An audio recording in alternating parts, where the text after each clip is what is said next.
تم دونوں نے تو وزیر اعظم کے مزے لے لیے، لیکن مجھے صرف استعمال ہی کیا۔ ہاں مولانا ڈیزل صاحب، جب تم لوٹوں کے ساتھ مل کر حکومتیں گراؤ گے اور ہر لوٹے کے ساتھ مل جاؤ گے تو تم وزیر اعظم کیسے بن سکتے ہو؟ مولانا صاحب اس کی باتیں نہ سنو، میں تمہیں وزیر اعظم بنواؤں گا، تم پریشان نہ ہو۔ دیکھو میں جیسے وزیر اعظم بن گیا تمہیں بھی ایک دن بنوا دوں گا۔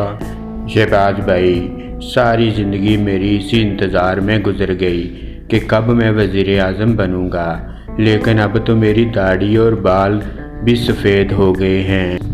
مولانا ڈیزل صاحب، تم لوٹوں کا ساتھ چھوڑو اور میرے ساتھ آ جاؤ، میں تمہیں اپنی پارٹی کا سربراہ بنا دوں گا۔ مولانا صاحب اس یو ٹرن کی باتیں نہ سنو، ورنہ تم نہ ادھر کے رہو گے اور نہ ادھر کے، اس لیے جو ہم سے مل رہا اسی پر گزارا کرو۔ خان اور شہباز بھائی میری بات سنو، میں اس کا ساتھ دوں گا جو مجھے زیادہ فائدہ دے گا، ورنہ میں نے جو اپنی آرمی بنائی ہے میں اس کا وزیر اعظم تو ہوں ہی۔